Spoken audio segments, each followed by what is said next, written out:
Hello everyone, this is Blaine with Jig Is Up Lurecraft. Welcome back.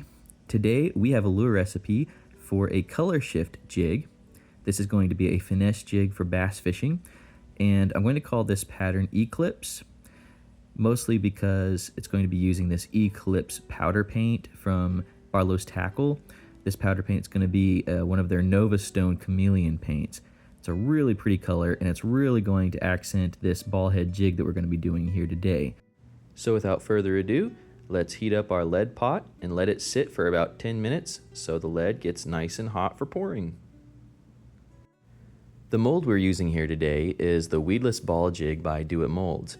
Now this happens to be one of my absolute favorite molds.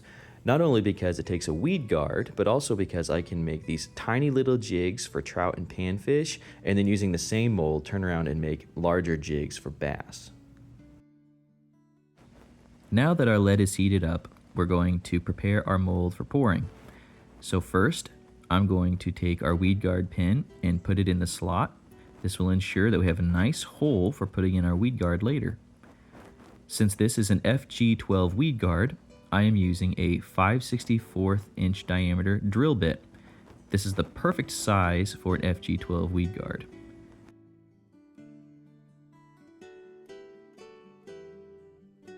Now, the jig hook we're using today is an Owner 5313.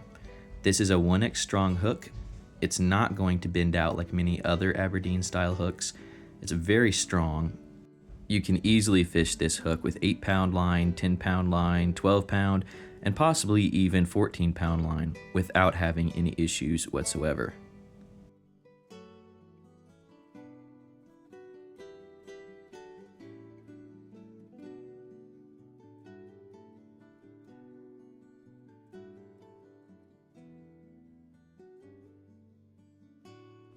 Alright, so now let's take our ladle and scoop a little hot lead out and gently pour it into our 1/4 ounce slot.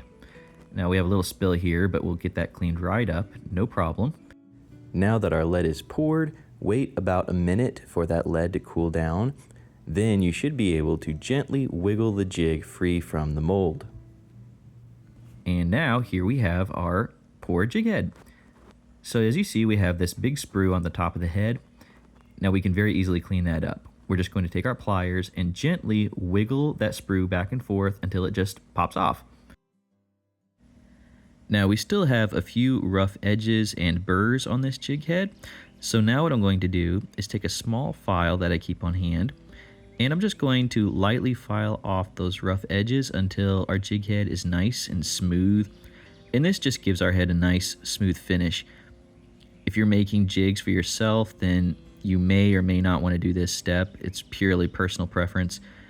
I do highly suggest, if you're selling jigs, however, that you take the time to smooth off all of these little spots just to give your jig a very, very finished, nice polished appearance. Now we're on to painting our jig using this Eclipse powder paint from Barlow's Tackle. As you can see here, it looks very purplish in the jar, but once it goes on the jig, it's going to take on all kinds of blues and purples and blacks as it shifts in the light.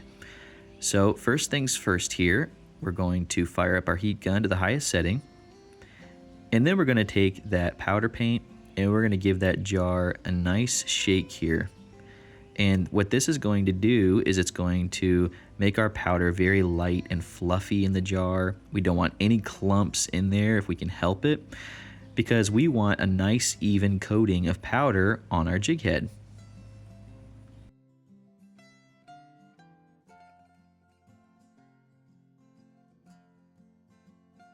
Now let's heat up the jig head over the heat gun. For a 1/4 ounce jig, I usually heat it for 12 seconds, even up to 15 seconds over the heat gun. What you'll find is if you don't heat up the head enough, then the powder will not adequately stick to the lead.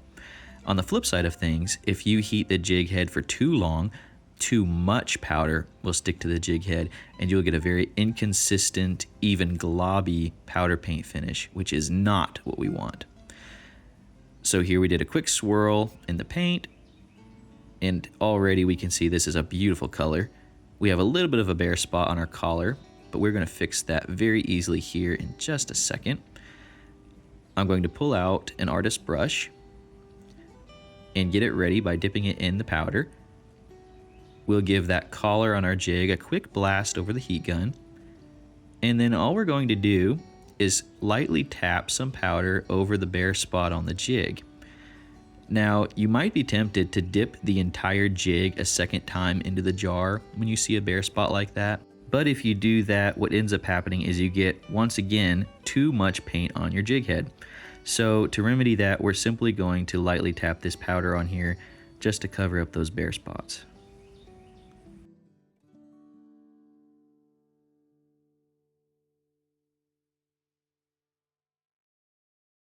And now we have this beautiful Eclipse Colorshift jig head. Now the final step before curing this paint is I'm going to take either an extra hook or a little tool such as this, and I'm going to just clear the paint out of that hook eye. What you'll find is if you have paint in the eye, when you cure it, that paint sometimes will run a little bit and just completely fill the eye of the hook, making it impossible to run a fishing line through it to tie onto. So we're just going to clear out this hook eye right here so it's nice and clear for when we cure it, and so that no paint fills it later. So now we're going to cure this paint in an oven. We're going to put it in at 350 degrees for about 15 minutes. And while this jig is curing in the oven, just a quick note on these clamp racks that you see here. I got these from Do It Molds, and they are absolutely fantastic for getting nice paint jobs on jigs, spinner baits, and even buzz baits.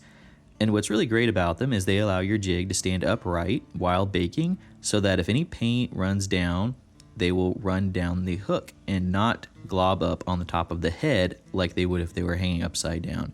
So I very highly recommend these clamp racks if you paint very many jigs. And here we have our finished cured jig head. Already this jig looks so good even without the skirt on it, simply because of that Colorshift paint that we've applied to the jig head.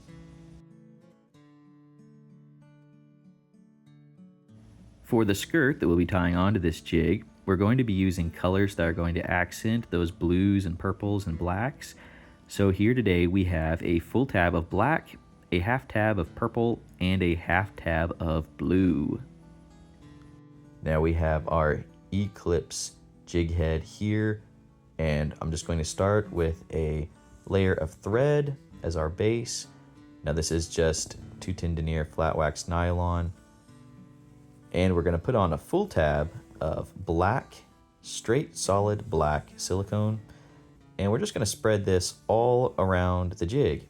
This is going to be a layered skirt, so this black is going to show up on the outside of the other colors that we're going to be adding.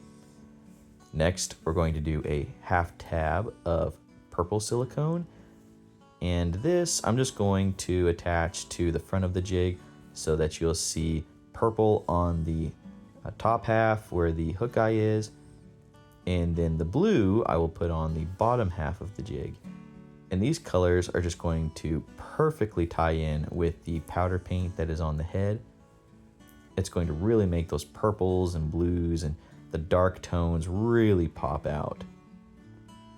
Now most people would use a whip finish tool or a whip finish by hand to finish off these threads, but I just take a loop like this of some contrasting thread, and what I'll do is I will bring it up under the last thread I wrapped, and I will put several wraps to anchor this loop in.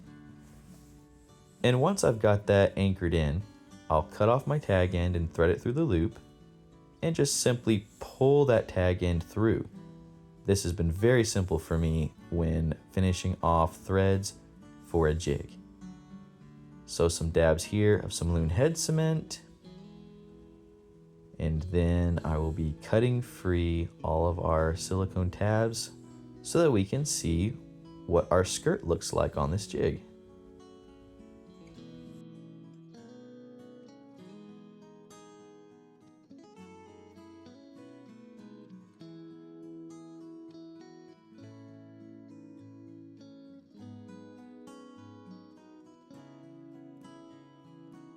And here is the first look of our Eclipse skirt pattern to go with our Eclipse powder paint. Now the final step for finishing our jig is putting in our weed guard. So here we have our FG12 weed guard. And the first thing we're going to do is we're going to pull back all those silicone strands so that we can easily see that hole in the head where the weed guard is going to go. And usually I'll kind of do a little dry fit to make sure the weed guard fits easily. And then I'll put a little bit of super glue gel. This is what's going to really lock the weed guard into that hole.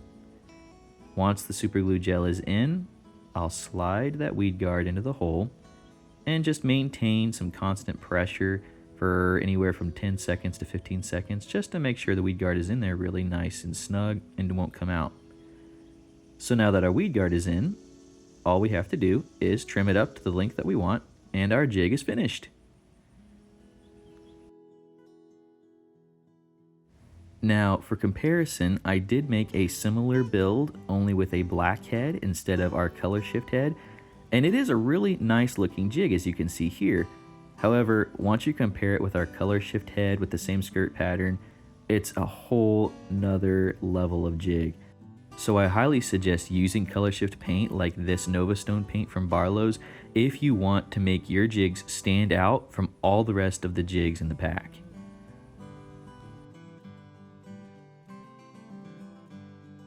A very special thank you for watching this video today. My goal is to help other people make their own baits, so if you found this video helpful, please comment and even subscribe to my newsletter so you can get all the latest content. Thanks again and have a great day.